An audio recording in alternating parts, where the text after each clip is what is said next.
નમસ્કાર દર્શક મિત્રો, હું છું વાહિદ મસદ્દી અને આપ નિહાળી રહ્યા છો હમ ટીવી ભરૂચ ન્યૂઝ। હવે નિહાળીશું આજના મુખ્ય સમાચારો। આર્મીમાં નોકરીના બહાને ગીર સોમનાથના યુવાન સાથે 7 લાખ રૂપિયાની ઠગાઈ કરી યુવાન અને તેની મંગેતરને ભરૂચના ગોલ્ડન બ્રિજ નજીક બોલાવી બંનેને મારી જીવલેણ ઈજા પહોંચાડનાર 5 લોકોને અંકલેશ્વર શહેર બી ડિવિઝન પોલીસે ધરપકડ કરી છે।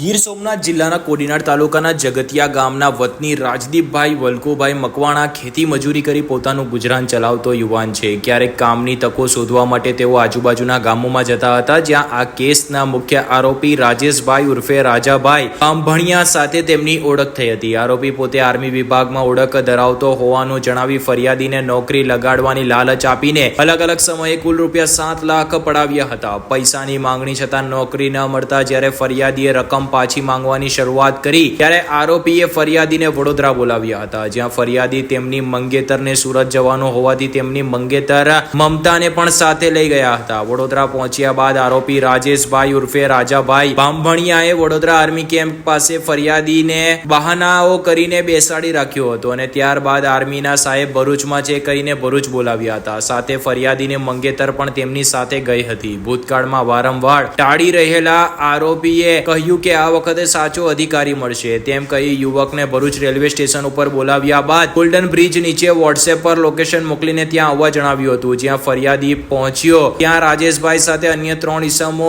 હાજર હતા, જેમણે પોતે ટ્રેનિંગમાં જોડાયેલો હોવાનું અને દિલ્હી મોકલવાના હોવાનું જણાવ્યું હતું। થોડી વાર પછી આખી ઘટના હિંસક વળાંક લઈ ગઈ હતી। આરોપી જશવિંદરસિંહ ઉર્ફે જશીએ ફરિયાદીનું પાછળથી ગળું પકડી લીધું હતું અને અભિષેક ઉર્ફે વિશાલ ગોસ્વામી તથા અન્યએ મારામારી કરી હતી અને રાજેશભાઈએ લોખંડના પાઇપ વડે માથામાં ગંભીર ઘા કર્યા હતા, જેથી ફરિયાદી લોહી લોહાણ થયો હતો। પછી ફરિયાદીને નદીના કિનારે લઈ જઈ પાણીમાં ફેંકી દેવાની ધમકી અપાઈ હતી। તે સમયે ફરિયાદીની મંગેતર મમતા નદી કિનારે પહોંચી તો તેને પણ ગળું દબાવી બેભાન કરી દેવામાં આવી હતી। આરોપીઓએ બંનેને સમગ્ર રાત બાવળના વાવટામાં બેસાડી રાખ્યા હતા અને કહ્યું હતું કે જો કોઈને કહેશો તો મારી નાખીશું। અંતે સવારે ફરિયાદીની મંગેતરે આર્મીની નોકરીની વાત કોઈને નહીં કહે અને પૈસા પણ પરત નહીં માંગે એવો વચન આપતા આરોપીઓ શાંત થયા હતા અને બંનેને સ્થાનિક હોસ્પિટલમાં રિક્ષા મારફતે મોકલી આપ્યા હતા, જ્યાં ઈંટ પડી ગઈ હોવાનું ખોટું કહી સારવાર કરવામાં આવી હતી। ત્યાં ડોક્ટરે ફરિયાદીના માથામાં 30% લગાવ્યા હતા। હુમલા પછી ડરવસ થયેલ ફરિયાદી દ્વારા આ મામલે પોલીસ સ્ટેશનમાં મોડે ફરિયાદ આપવામાં આવી હતી। અંકલેશ્વર શહેર બી ડિવિઝન પોલીસ સ્ટેશનમાં બીએનએસ કલમ 118 2 109 1 127 2 351 2 115 2 3 5 હેઠળ ગુનો નોંધાયો છે। પોલીસે ગણતરીના દિવસમાં 5 આરોપીઓને ઝડપી લીધા છે। ફરિયાદ બાદ પોલીસે ગણતરીના દિવસોમાં જ રાજેશભાઈ ઉર્ફે રાજુ બાબુભાઈ બામભણિયા રહે ચિત્રાસર જાફરાબાદ અમરેલી, અભિષેક ઉર્ફે વિશાલ ઘનશ્યામપુરી ગોસ્વામી રહે ખેડા, રાજેશ ઉર્ફે લંબુ કિરણભાઈ પટેલ રહે અંકલેશ્વર, સુજલ ઉર્ફે કાલુ વિનોદભાઈ વસાવા રહે અંકલેશ્વર અને જશવિંદરસિંહ ઉર્ફે જશી નવીન્દ્રસિંહ દિગપાલ રહે અંકલેશ્વર નાઓની અટકાયત કરી હતી। બરોડા રેન્જ આઈજી શ્રી સંદીપસિંહ સાહેબ તેમજ ભરૂચ એસપી શ્રી મયુર ચાવડા સાહેબની સૂચના અન્વયે અંકલેશ્વર બી ડિવિઝનની અંદર એક ગુનો દાખલ કરવામાં આવે છે। જે ગુનાની અંદર વિગત એવી હોય છે કે ફરિયાદી અને આરોપી તેમને ભૂતકાળની અંદર પૈસાની લેતી દેતી કરેલી હોય છે, જેમાં આરોપીને તેના પૈસા આપવા ના પડે તે અન્વયે તે એક ગુનાહિત રસ્તો અપનાવે છે, જેની અંદર એવું જણાવવામાં આવે છે કે તેને પૈસા પાછા ના આપવા પડે તે માટે તે ફરિયાદીને ભરૂચથી અંકલેશ્વર હતા ગોલ્ડન બ્રિજ પાસે બોલાવવામાં આવે છે અને ત્યાં જે ફરિયાદી છે અને તેમના પત્ની છે તે બંને ત્યાં હાજર હોય છે। તેની સામેથી ત્યારે જે આરોપી ત્યાં આવે છે અને તે આરોપીઓ જે છે તે 5 આરોપીઓ હોય છે અને જે બધા સાથે મળીને આવે છે અને સાથે મળીને ગુનો આચરે છે, જેની અંદર ફરિયાદી એટલે કે તેમના પુરુષ જે છે તેના માથાની ઉપર લોખંડના પાઇપો વડે વાર કરવામાં આવે છે અને તેને માથાની અંદર ખૂબ જ ગંભીર ઇજાઓ કરવામાં આવે છે। હાલ તે હોસ્પિટલમાં દાખલ છે। આ ઉપરાંત તેમની પત્ની પણ ત્યાં હાજર હોય છે। ત્યાં બધા ભેગા મળી તેમની પત્નીનું ગળું દબાવી દેવામાં આવે છે, પરંતુ તેમની પત્ની જે છે તે ગળું દબાવવાથી ત્યાં બેભાન થઈ જાય છે અને આખી રાત ત્યાં ગોલ્ડન બ્રિજ પાસે ત્યાં જાળીઓમાં પડી રહે છે અને જે અન્વયે બધાએ એકબીજા સાથે મળી અને બળજબરીથી તેને ત્યાં રાખી મૂકે છે અને મારવાની ધમકી આપી અને એકબીજા સાથે મદદગારી કરીને ગુનો આચરે છે। જે ગુનો દાખલ થતાની સાથે જ તમામ આરોપીઓને તાત્કાલિક પકડી લેવામાં આવે છે, તમામની અટક કરવામાં આવે છે। ઉપરાંત રિમાન્ડ લઈ અને આગળની કાયદેસરની કાર્યવાહી હાલ ચાલુ છે।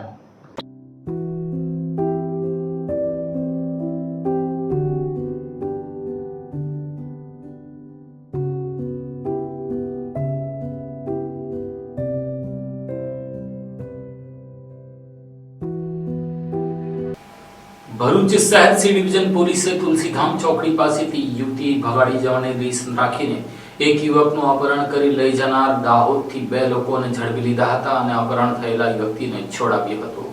ભરૂચ શહેર સી ડિવિઝન પોલીસે તુલસીધામ ખાતેથી એક વ્યક્તિનું અપહરણ કરી લઈ જનાર 2 આરોપીઓને ભોગ બનનાર સાથે દાહોદ ખાતેથી શોધી કાઢી ગુનાનો ભેદ ઉકેલ્યો છે. ગત તારીખ 15 મે 2025 ના રોજ સાંજના આશરે 8 વાગ્યાના અરસામાં તુલસીધામ ચોકડી ભરૂચ ખાતેથી એક સફેદ કલરની બોલેરો ગાડી નંબર GJ20CA 6568 માં આરોપી કમલેશ માનજીભાઈ ભૂરા અને શ્રવણ ચંદુભાઈ ગણવા નાઓએ ભોગ બનનાર જનાર્દનભાઈ રાજભર નાઓનું અપહરણ કરીને લઈ ગયેલો હોવાનો બનાવ બન્યો હતો. જે બનાવને ગંભીરતાથી લઈને તાત્કાલિક પોલીસ ઇન્સ્પેક્ટર એવી પાનમિયા નાઓએ બનાવના અનુસંધાને સંલગ્ન કલમો મુજબનો ગુનો દાખલ કરી અલગ અલગ ટીમો બનાવી ભરૂચ શહેર તેમજ આજુબાજુના વિસ્તારમાં ભોગ બનનાર તેમજ આરોપીઓની શોધખોળ હાથ ધરતા ટેકનિકલ સર્વેલન્સ અને હ્યુમન ઇન્ટેલિજન્સના આધારે માહિતી મળેલ કે કામના ભોગ બનનારને અપહરણ કરનાર બંને આરોપીઓ પોતાના વતન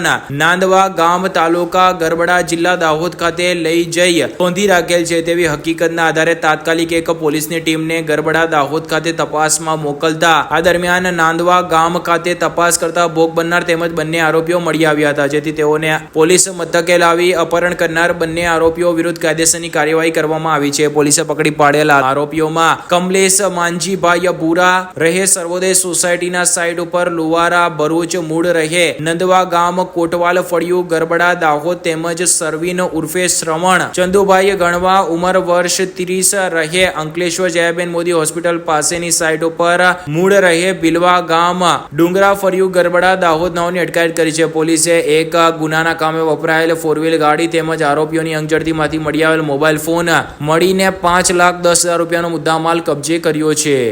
વડોદરા રેન્જ આઈજી શ્રી સંદીપસિંહ સાહેબ તેમજ ભરૂચ એસપી શ્રી મયુર ચાવડા સાહેબ દ્વારા વારંવાર સૂચના કરવામાં આવતી હોય છે કે ગુમ અને અપહરણ જેવા ગંભીર ગુનાઓને જલ્દીથી જલ્દી શોધી કાઢવામાં આવે.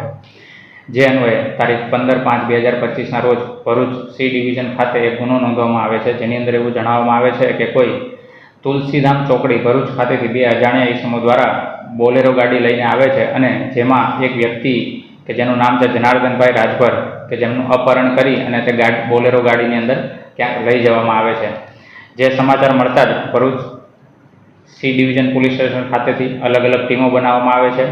જે ટીમોની અંદર કેટલીક ટીમ છે જે શોધખોળ કરવામાં આવે છે, સીસીટીવી જોવામાં આવે છે, ટેકનિકલ સર્વેલન્સ તેમજ મોબાઈલ કે ટેકનિકલ ડેટા એનાલિસિસની મદદથી તેની શોધખોળમાં લાગી જાય છે. કેટલોક સમય જતાં સીસીટીવીની અંદર એવું જોવા મળે છે કે જે બોલેરો ગાડી છે તેનો નંબર છે GJ20CA 6568, જેની શોધ કરતાં અંતે એવું જણાય આવે છે કે આરોપીઓ જે છે તે દાહોદ ખાતે હોય તેવું લાગે છે, જેમાંથી ભરૂચની એક ટીમ જે છે દાહોદ ખાતે જાય છે અને ત્યાં જેનું અપહરણ થયેલ છે તે વ્યક્તિને સહી સલામત રીતે પકડી લે છે અને આરોપીઓ જે છે કમલેશભાઈ માનજીભાઈ ભૂરા અને સરવીન ઉર્ફે શ્રવણભાઈ કે જે બંને દાહોદના વતનીઓ છે તે બંને આરોપીઓની તાત્કાલિક ધરપકડ કરી અને આગળ કાયદેસરની કાર્યવાહી ચાલુ કરે છે. સર, આ અપહરણ પાછળનું કારણ શું? અપહરણ પાછળનું મુખ્ય કારણ એવું જણાય આવે છે કે ભૂતકાળમાં તે લોકોને કોઈ છોકરા કે છોકરીઓની જે મેટર બનેલી હતી જેની રીસ રાખી અને આ કૃત્ય કરવામાં આવેલું છે. નર્મદા જિલ્લાના રાજપીપળા શહેરની છોટુભાઈ પુરાણી ડિગ્રી કોલેજ નજીક સોસાયટીના બાંધકામ સ્થળે શ્રમજીવી પરિવારની 32 દિવસની નવજાત બાળકીને કોઈ જાનવર ઉઠાવી જઈ ફાડી નાખતા મોતને ઘાટ ઉતારી હોવાની ઘટનાએ સમગ્ર પંથકમાં ચકચાર મચાવી છે. રાજપીપળાના મહાવિદ્યાલય રોડ પર છોટુભાઈ ડિગ્રી કોલેજની સામે એક હૃદયદ્રાવક ઘટના સામે આવી છે. સોસાયટીના બાંધકામ સ્થળે રહેતા મજૂર પરિવારની 32 દિવસની નવજાત બાળકીને કોઈક જાનવર ઉઠાવી જઈને બાળકીને જાનવરે ફાડી ખાધી હતી. FSL ટીમે પુરાવા એકત્ર કરીને તપાસ શરૂ કરી છે. એકની એક દીકરી માતા પિતાએ ગુમાવતા ચકચાર મચી ગઈ છે. રાજપીપળા શહેરના મહાવિદ્યાલય રોડ ખાતે છોટુભાઈ ડિગ્રી કોલેજના ગેટની સામે સોસાયટીના મકાનો બાંધવાનું કામકાજ ચાલી રહ્યું છે, જેમાં 20 જેટલા દાહોદના પરિવારો મજૂરી કરી રહ્યા છે. ગત રાત એ જમી પરવારીને બધા સૂઈ ગયા હતા ત્યારે કોઈક જાનવર 32 દિવસની નવજાત બાળકીને ખેંચી જઈ પીંખી નાખી હતી. ત્યારે થોડે દૂર ઝાડીઓમાંથી તેને લોહી લુહાણ કપડા અને શરીરના અંગો મળી આવતા પરિવારમાં ગમગીનીનો માહોલ છવાયો હતો. રાજપીપળા ટાઉન પોલીસે ઘટના સ્થળે પહોંચી ફોરેન્સિક ટીમ સાથે તપાસ હાથ ધરી હતી. મળતી માહિતી અનુસાર રાજપીપળાની આ સોસાયટીમાં કડિયા કામ કરતા દાહોદ જિલ્લાના ગરબડા તાલુકાના દિવાનવ્યાદ ગામના 22 વર્ષીય વિકાસ જમુભાઈ અહેરાલ અને ધર્મિષ્ઠાબેનની પ્રથમ દીકરી પ્રિયાંશી જે 1 મહિનાનો અને 2 દિવસના થયા હતા તે માતા સાથે સૂતી હતી, જેને રાત્રિના 12 વાગ્યે કોઈક જાનવર ખેંચી ગયું હતું. માતા ધર્મિષ્ઠાને પડખે સૂતેલી દીકરી ન દેખાતા બુમરાણ કરી હતી. ત્યારબાદ બધા જાગી ગયા હતા અને શોધખોળ કરી હતી. રાજપીપળા પોલીસને જાણ કરી હતી અને પોલીસ અને ફોરેન્સિક ટીમે આવીને શોધખોળ હાથ ધરી હતી. બાળકીના પિતા વિકાસ જમુભાઈ અહેરલિયાએ જણાવ્યું હતું કે તેઓ દાહોદ થી રાજપીપળા કડિયા કામ કરવા માટે આવ્યા હતા. તેઓ ઊંઘી રહ્યા હતા ત્યારે રાત્રિના ઉઠીને જોયું તો છોકરી દેખાઈ ન હતી, તો તેઓએ બૂમાબૂમ કરી હતી. રાત્રે 12 થી 12:30 વાગ્યે કોઈક જાનવર બાળકીને ઉઠાવી લઈ ગયું હતું. ત્યાર પછી પોલીસને ફોન કરીને તેમણે ગોતવા નીકળ્યા તો રાત્રે ન મળી, પરંતુ સવારે લુગડા મળ્યા અને જાનવર નાનું હતું કે મોટું હતું તે ખબર નથી પડી. ત્યારે 100 ફૂટ દૂર ઝાડીઓમાંથી લોહીથી ખડાયેલા કપડાં મળી આવ્યા હતા. પોલીસ અને FSLની ટીમે શોધખોળ કરતા બાળકીના શરીરના અંગોના હાડકાં મળી આવ્યા હતા, જે એકત્ર કરીને રાજપીપળા સિવિલ હોસ્પિટલ ખાતે પેનલ ડોક્ટર સાથે PM કરાવવામાં આવ્યું હતું. પરિવારે એકની એક દીકરી ગુમાવતા શોકની લાગણી ફેલાઈ હતી. આ બાબતે FSLની ટીમના સિનિયર મેનેજર પિંકી તડવીએ જણાવ્યું હતું કે રાજપીપળા ખાતે બાંધકામ સાઇટ ઉપર કામ કરતા દાહોદના મજૂરની 32 દિવસની નવજાત શિશુને કોઈક અજાણ્યો જાનવર ખેંચીને લઈ ગયું હોવાની શક્યતા છે. જો કે જે જગ્યાએ જાનવર ખેંચી ગયું હશે ત્યાંથી જાળીઓમાં લઈ જતા લોહીના ટીપા પડ્યા હતા, જે તેના સેમ્પલો લીધા છે. હાડકા, આંગળીઓ, કપડા લોહીવાળા છે, જેના પરથી જરૂરી તપાસ હાથ ધરી કયું જાનવર હશે એ હાલ જાણવાની પ્રક્રિયા ચાલી રહી છે. દાહોદના તમે અહીં શું કરવા માટે આવ્યા અને શું ઘટના બની છે? ભરાઈ કરો કામ માટે આવે. હા, શું ઘટના બની આખું બોલો ને. રાતે આવું થયું? શું ઘટના બની હતી?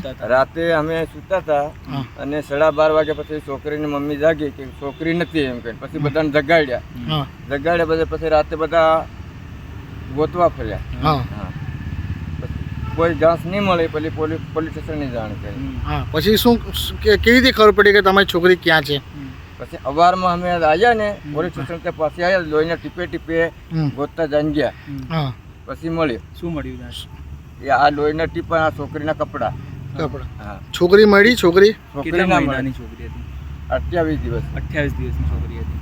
હા. કોઈ પ્રાણી ખેંચી ગયું એવું કઈ શંકા છે તમને? ના રાતે? નથી એવું. પ્રાણી બાણી કોઈ આવ્યું હોય, ના કૂતરો કે એવું રાતે? એવું કોઈ ખબર જ નહીં પડી સાહેબ. એવું નહીં ખબર. હા.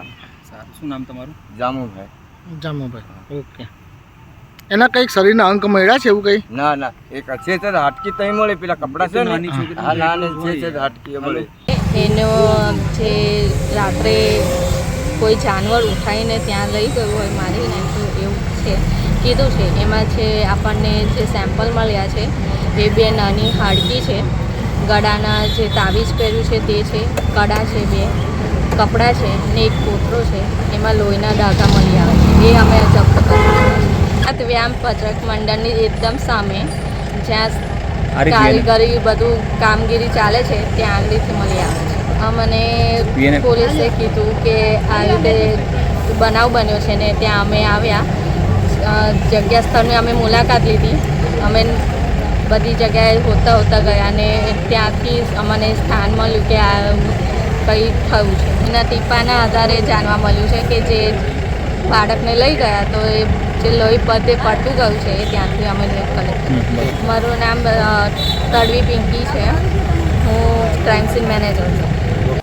ઝઘડિયા તાલુકાના તલાટી મંડળ દ્વારા સારસા ગ્રામ પંચાયતના તલાટી પર થયેલા હુમલા બાબતે નાયબ કલેક્ટરને આવેદનપત્ર આપી હુમલાખોરો સામે કડક પગલાં ભરવાની માંગ કરી છે. ઝઘડિયા તાલુકાના સારસા ગ્રામ પંચાયતના તલાટી લક્ષ્મણભાઈ પડવી તથા અંકિતાબેન ગામિત પર ચાલુ ફરજ દરમિયાન ગ્રામ પંચાયત કચેરી ખાતે થયેલ હુમલા બાબતે નાયબ કલેક્ટર ઝઘડિયાને આવેદનપત્ર પાઠવી હુમલાખોરો સામે કાર્યવાહીની માંગ કરવામાં આવી હતી. આવેદનપત્રમાં જણાવ્યા મુજબ ગત તારીખ 15/5/2025ના રોજ સારસા ગ્રામ પંચાયતના તલાટી લક્ષ્મણભાઈ જેમુભાઈ પાડવી અને અંકિતાબેન ગામિત જેઓ તલાટી કમ મંત્રી તરીકે ફરજ ભજવે છે તેમના પર આકાશ વસાવા તથા અજય વસાવા નામના ઈસમ દ્વારા પંચાયતમાં આવી માબેન બેન સન્માનની ગાળાગારી કરી પંચાયતના વીસી હરેન્દ્રસિંહ રાજ વગેરે નાઓને ગાળો બોલી ફેંટ પકડી જાનથી મારી નાખવાની ધમકી આપી હતી અને તેઓ ભરૂચ જિલ્લા પોલીસ તંત્રને આ રીતે કાયદો હાથમાં લઈ ખુલ્લો પડકાર ફેંક્યો હતો, જે ખૂબ ગંભીર બાબત છે. આ બાબતે તલાટી કમ મંત્રી દ્વારા રાજવાડી પોલીસ મથકમાં ફરિયાદ નોંધાવી છે અને આ ઘટના બાબતે ઝઘડિયા તાલુકાના તલાટી કમ મંત્રીઓમાં ખૂબ રોષની લાગણી ઊભી થયેલ છે અને ભયનો માહોલ પણ બન્યો છે. તલાટીની કામગીરી બાબતે અસંતોષ હોય તો સરકારી વ્યવસ્થાના ભાગરૂપે વડી કચેરીના અધિકારીઓને જરૂરી મૌખિક કે લેખિત રજૂઆત કરી શકાય છે, પરંતુ આ રીતે જો અરજદાર ફરજ પરના તલાટી પર હુમલો કરીને મારવામાં આવે તે કેટલું યોગ્ય છે તેવા પ્રશ્નાર્થ પૂછ્યા હતા. જિલ્લાના અંતરિયાળ ગામોમાં મહિલા તલાટી ફરજ ભજવે છે. જો હુમલા થશે તો તલાટીની ગ્રામ્ય લેવલે કોઈ સેફટી રહેતી નથી. છેલ્લા 2 વર્ષ જેટલા સમયમાં ભરૂચ જિલ્લામાં 5 જેટલા તલાટી પર હુમલા કરવાની ઘટનાઓ બની છે તેમ જણાવ્યું હતું. વધુમાં તેમણે જણાવ્યું હતું કે તારીખ 7/9/2021 રોજ ગુજરાત રાજ્ય તલાટી મહામંડળ દ્વારા મુખ્યમંત્રીને આપેલ આવેદનપત્રના મુદ્દા નંબર 10માં જણાવ્યું હતું કે ગ્રામ પંચાયતમાં ફરજ બજાવતા તલાટી કમ મંત્રી પર હુમલો કરનાર ઈસમ સામે પાસા લગાવવાની માંગણી કરવામાં આવી હતી, જેના અનુસંધાનમાં સરકારના શિક્ષણ અધિકારી ગૃહ વિભાગની સૂચના મુજબ ગુજરાત રાજ્યના તમામ પોલીસ કમિશનર તથા પોલીસ અધિક્ષકને આ બાબતમાં આવા બનાવ બન્યેથી કાયદેસરની કાર્યવાહી હાથ ધરવા માટે જણાવવામાં આવ્યું હતું. જેથી ઝઘડિયા તલાટી મંડળની માંગણી છે કે આવા ઈસમો સામે કડક રાયે કાર્યવાહી થાય, જેથી ભવિષ્યમાં કોઈ પણ ઈસમ દ્વારા ફરજ પરના તલાટી સાથે તેમજ કોઈ પણ સરકારી કર્મચારી સાથે આ પ્રકારની ઘટના ન બને અને બનાવ આરોપી દ્વારા ફરી મારવાની ધમકી આપી સરકારી ફરજ દરમિયાન હુમલો અને સરકારી કામગીરીમાં યોગ્ય નિષ્પક્ષ કાર્યવાહી કરવા રજૂઆત કરી હતી. હું કૃણાલ કાયસ, ઝઘડિયા તાલુકા તલાટી મંડળના પ્રમુખ શ્રી જણાવવાનું કે ગત તારીખના રોજ સારસા મુકામે તલાટી કમ મંત્રી અંકિતાબેન અને લક્ષ્મણભાઈ બે ફરજ ઉપર હાજર હતા અને તે સાથે વીસી અને ગ્રામસેવક પણ હાજર હતા. તે દરમિયાન બપોરના 2 વાગ્યાના અરસામાં ગામના 2 ઈસમો ગ્રામ પંચાયતમાં નશાની હાલતમાં ઘૂસી આવેલ અને તલાટી સાથે જેમ તેમ માસામાની ગાળો બોલીને મારામારી કરેલ હતી અને મારઝૂર કરેલી હતી.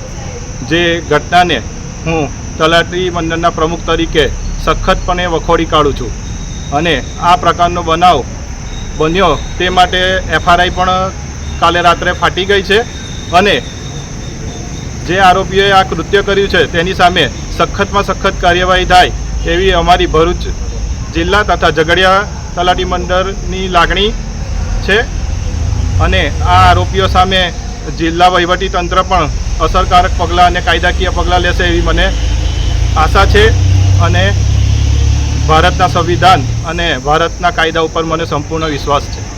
ભરૂચ શહેર જિલ્લામાં પરપ્રાંતીય મજૂરો અને ભાડૂતોનું પોલીસ વેરિફિકેશન નહીં કરાવનારા 221 લોકો સામે ગુનો દાખલ કરવામાં આવ્યો હતો.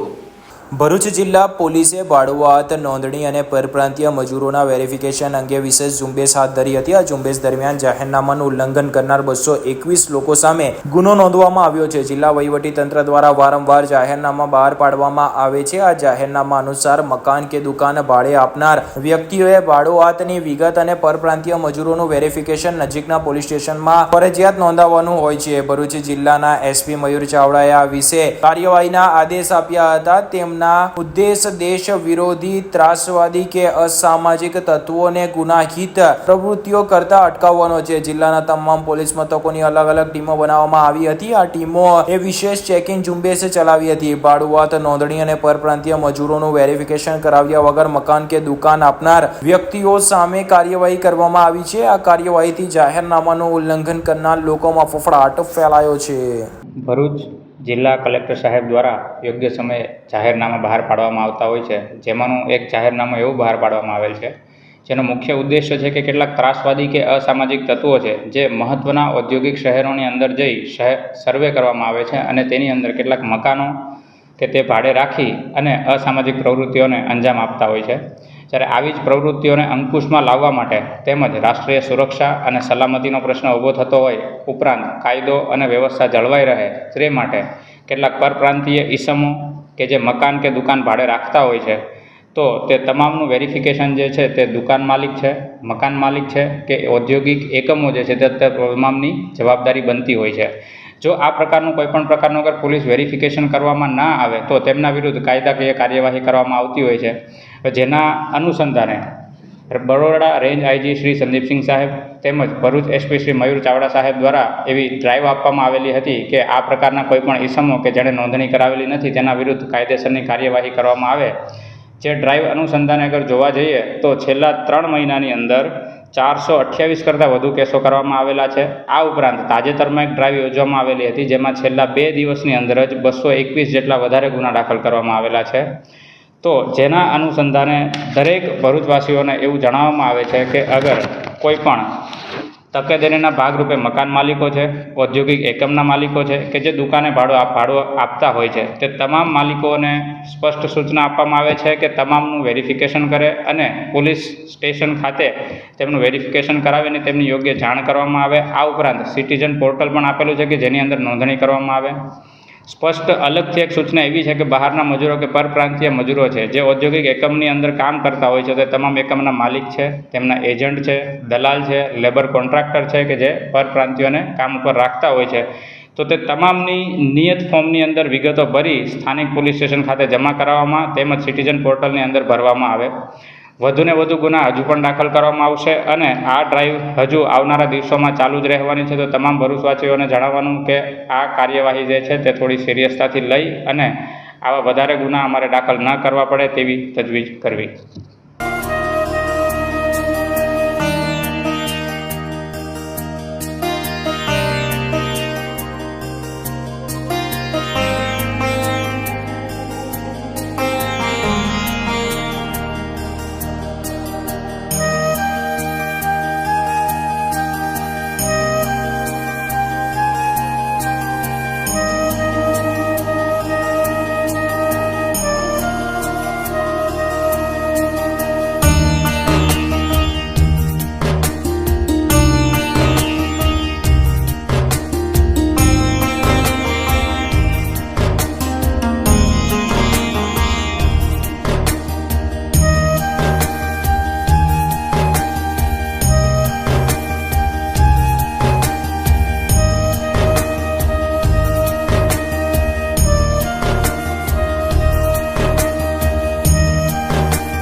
Do you want to crack IELTS or PT exam in the first attempt?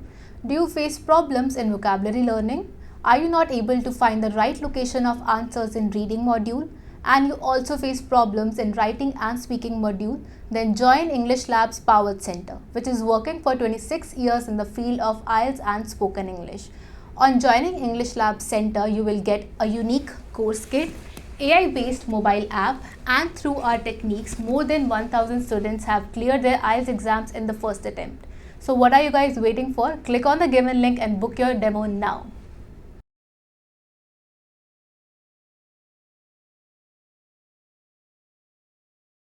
Telephone યાદ હશે ને આપને? એક સમય હતો કે મોબાઈલ પહેલા ટેલિફોનનો ડબલું જ સંપર્કનો એકમાત્ર આપણો માધ્યમ હતું.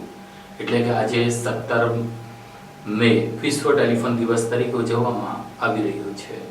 વર્ષોના વહાણા ભલે વીતી ગયા પણ સંદેશ વ્યવહાર ક્ષેત્ર ટેલિફોન એ પરસ્પર આદાન પ્રદાનનું અમૂલ્ય સાધન હતું. દૂર વસતા સ્વજનોને ખબર અંતર જાણવાનું જીવંત માધ્યમ હતું. બેશક એટલું પ્રભાવી ન હતું પરંતુ ઉપયોગી હતું જ. સમયાંતરે પેજર બાદ મોબાઈલ ક્રાંતિએ તેની મહત્તા નામશેષ કરી હોય પણ તેને જે તે સમયે તેની ઉપયોગિતાને નકારી શકાય નહીં. અંકલેશ્વર જેવી ઉદ્યોગ નગરીમાં શહેર અને ગ્રામ્ય વિસ્તારમાં એક સમયે જ્યારે પ્રેસ્ટીજ સિમ્બોલ તરીકે જેની ગણના થતી હતી તેવા ટેલિફોનના 20,000 કનેક્શનો કાર્યરત હતા, જે હાલ માંડ 1,000 જેટલા ટેલિફોન કનેક્શન મોજૂદ હશે. જોકે હવે ટેલિફોન વિભાગ કોપર કેબલ નેટવર્કને ક્રમશઃ દૂર કરી ફાઇબર ઓપ્ટિકલ કેબલ લાઇન તરફ અગ્રેસર બની છે અને ગ્રાહકોને અનેકવિધ સ્કીમોનો લાભ આપી પોતાની તરફ ખેંચવાનો પ્રયત્ન કરી રહ્યું છે, પરંતુ ખાનગી ટેલિકોમ કંપની સામે સ્પર્ધામાં ખૂબ પાછળ જોવા મળી રહ્યું છે. ઉલ્લેખનીય છે કે દેશમાં એકમાત્ર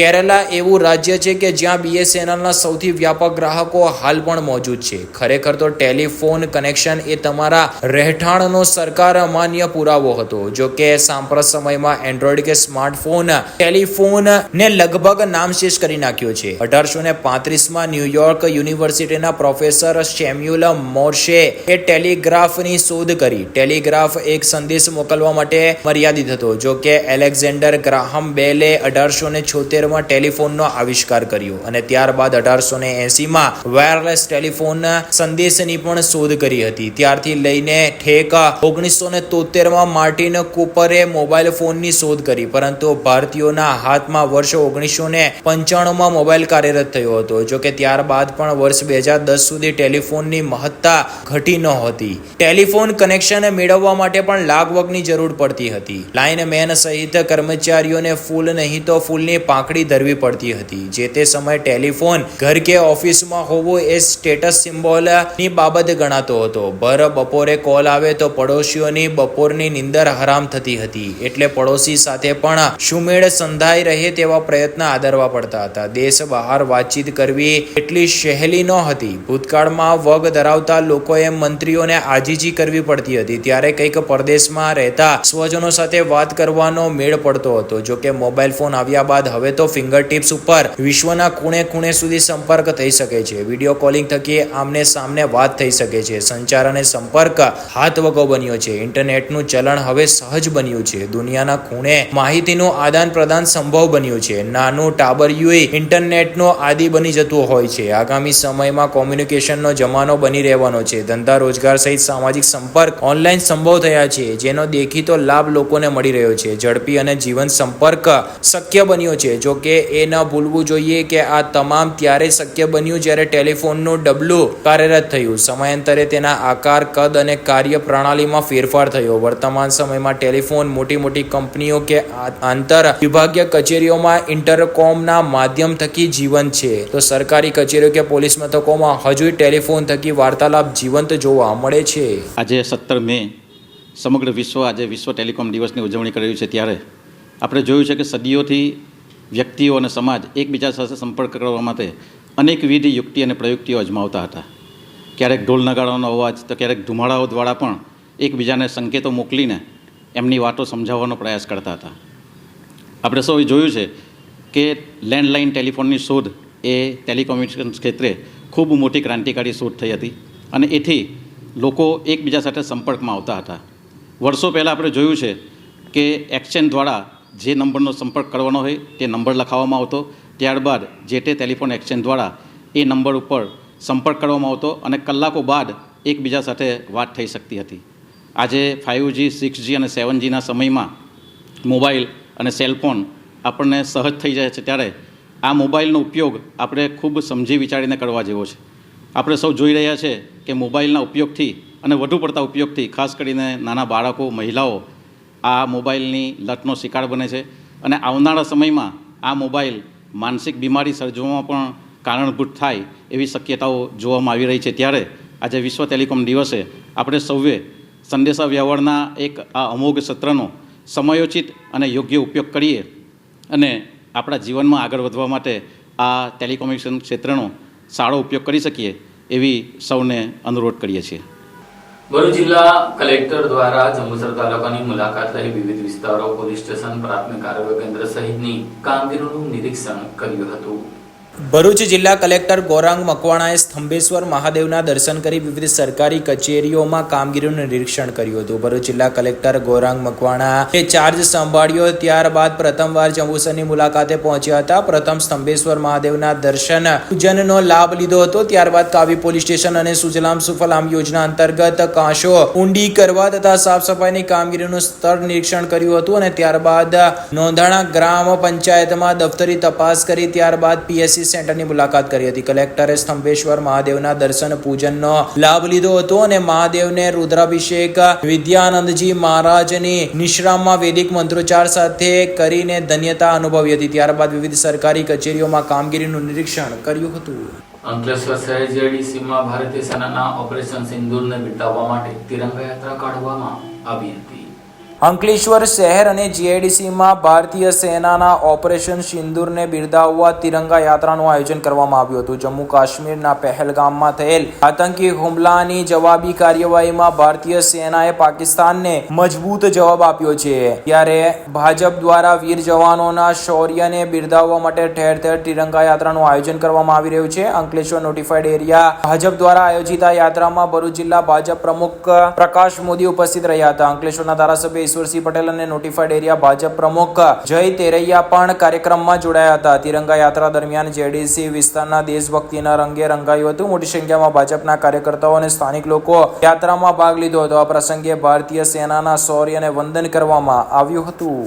કાશ્મીરમાં પહેલગામ ખાતે 22 એપ્રિલના રોજ આતંકવાદીઓએ જે રીતે 26 લોકોને નિર્મમ હત્યા કરી હતી એના અનુસંધાનમાં આપણા દેશના વડાપ્રધાન શ્રી મોદી સાહેબે 15મે દિવસે પાકિસ્તાનના 9 જગ્યાએ બંકરો તોડીને લગભગ 100 થી પણ વધારે આતંકવાદીઓનો ખાત્મો બોલાવીને એ પ્રકારે ભારત સરકારે પણ પગલાં લીધા છે. ત્યારે એ રીતે દેશના લશ્કરના 3 પાંખના વડાઓ જે રીતે કામગીરી કરે ત્યારે એમને બિરદાવવા માટે આ સમગ્ર દેશની અંદર તિરંગા યાત્રા કાઢીને તમામ સૈનિકોને ઉત્સાહમાં વધારો થાય અને સ્થાનિક પ્રજાઓની અંદર પણ આ રાષ્ટ્ર ભાવના પ્રજ્વલિત થાય એ પ્રકારનું જ્યારે કામગીરી કરી રહ્યા ત્યારે આજે પણ ગઈકાલે ભરૂચ જિલ્લા ખાતે જિલ્લા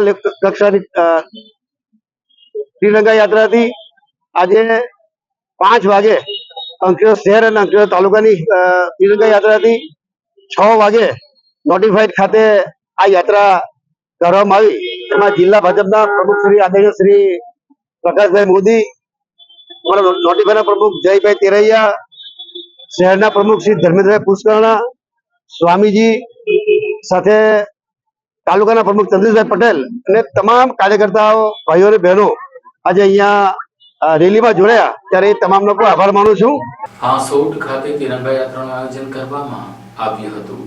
હાંસોટમાં ભારતીય સેનાના ઓપરેશન સિંદૂરને બિરદાવવા તિરંગા યાત્રાનું આયોજન કરવામાં આવ્યું હતું. જમ્મુ કાશ્મીરના પહેલગામમાં થયેલા આતંકી હુમલાના જવાબી કાર્યવાહીમાં ભારતીય સેનાએ પાકિસ્તાનને મજબૂત જવાબ આપ્યો હતો. ભાજપ દ્વારા વીર જવાનોના શૌર્યને બિરદાવવા માટે ઠેર ઠેર તિરંગા યાત્રાનું આયોજન કરવામાં આવી રહ્યું છે. જેના ભાગરૂપે હાંસોટમાં પણ તિરંગા યાત્રાનું આયોજન કરવામાં આવ્યું હતું. કાકાબા હોસ્પિટલથી યાત્રા શરૂ થઈ હાંસોટ સર્કલ સુધી પહોંચી હતી, જ્યાં ભારતીય સેનાના સન્માન માટે આયોજિત યાત્રામાં ભરૂચ જિલ્લા ભાજપ પ્રમુખ પ્રકાશ મોદી, અંકલેશ્વર હાંસોટના ધારાસભ્ય ઈશ્વરસિંહ પટેલ, હાંસોટ તાલુકા પંચાયતના પ્રમુખ સંગીતાબેન તથા તાલુકા ભાજપના કાર્યકરો તથા તાલુકાના સદસ્યો મોટી સંખ્યામાં હાજર રહ્યા હતા. છેલ્લા રોજ દેશના કાશ્મીરમાં પહેલગામની બેસરન ખીણમાં 26 પર્યટકોને આતંકવાદીઓએ જે ગોળી મારીને નિર્મમ હત્યા કરી છે. પર્યટકોને તેમનું નામ પૂછીને, તેમનો ધર્મ પૂછીને એમની જે નિર્મમ હત્યા કરી છે એ પછી આપણા દેશના વડાપ્રધાન શ્રી નરેન્દ્રભાઈ મોદીએ કહ્યું કે આતંકવાદીઓને એ કલ્પના પણ નહીં કરી શકે એવો અમે એને જવાબ આપીશું. અને આતંકવાદીઓના આકા જે પાકિસ્તાનમાં સ્થિત એમના જે 9 બંકરો હતા એ આતંકવાદીઓના 9 બંકરોને નેસ્ત નાબૂદ કર્યા અને 100 જેટલા આતંકવાદીઓનો ખાત્મો બોલાવ્યો. આપણા દેશની 3 પાંખો નૌકાદળ, ભૂમિદળ અને એરફોર્સ આ ત્રણેય સેનાના જવાનોએ જે અપ્રતિમ સાહસ, શૌર્ય અને વીરતા દાખવી એને બિરદાવવા માટે આપણે આજે દેશમાં તિરંગા યાત્રા સમગ્ર દેશમાં થઈ રહી છે અને આજે હાંસોટ મુકામે પણ અહીંના યશસ્વી ધારાસભ્ય શ્રી ઈશ્વરભાઈ પટેલ, અહીંના હાંસોટના તાલુકાના પ્રમુખ તેમજ અન્ય બહેનો ભાઈઓ મોટી સંખ્યામાં ઉપસ્થિત રહ્યા. સૌનો ખૂબ ખૂબ આભાર. આ સાથે હમટીવી ભરૂચના સમાચાર પૂર્ણ થાય છે. આવતીકાલે ફરી મળીશું. ત્યાં સુધી રજા આપશો. નમસ્કાર.